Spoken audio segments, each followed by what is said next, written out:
নমস্কার, সবাই কেমন আছেন? আশা করি সবাই ভালো আছেন, আমিও ভালো আছি। এই যে গণেশ ঠাকুরটা দেখতে পাচ্ছেন, সেটা হলো আমার দাদার বাড়ির পূজা। তো দাদা পুজোটাকে খুব সুন্দরভাবে করেছেন এবং আমি যতগুলি পুজো দেখেছি তার মধ্যে থেকে মূর্তি আমার এটা খুব সুন্দর লেগেছে আমার। তো যে খাওয়ার আয়োজনটা হয়েছিল তাহলে আপনাদেরকে দেখিয়ে দিই। এই যে দেখুন, প্রথম জল নিয়ে নিলাম, তারপর একটা মোদক দিল, আর এখানে তো ছিলই এগুলো। এবার চলে আসবে আমার থালে। এই যে দেখুন, ফ্রাইড রাইস চলে এসছে, তারপর করেছিল দাদা দেখুন, তারপর করেছিল আলুর চোখা, তারপর আমি মরিচ নিয়ে নিলাম। খাবারগুলি এত স্বাদ ছিল, আমি কি বলবো, প্রত্যেকটা খাবার একটা থেকে একটা খুব দারুণ হয়েছিল এবং দাদার আদর আপ্যায়নটাও আদব কায়দাভাবে খুব সুন্দর ছিল।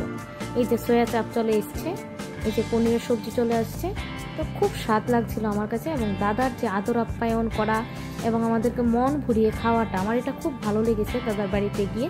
তো গত বছর আমি যেতে পারিনি কোনো একটা বিশেষ কারণে, এই বছর অবশ্যই দাদার পুজোটা আমি অ্যাটেন্ড করেছি এবং আমার কাছে দাদার পুজোর ডেকোরেশন থেকে শুরু করে এবং দাদার মূর্তিটাও আমার কাছে যথেষ্ট বেস্ট লেগেছে। তো আপনারা বলবেন কমেন্ট করে আপনাদের কাছে কীরকম লেগেছে। বাই।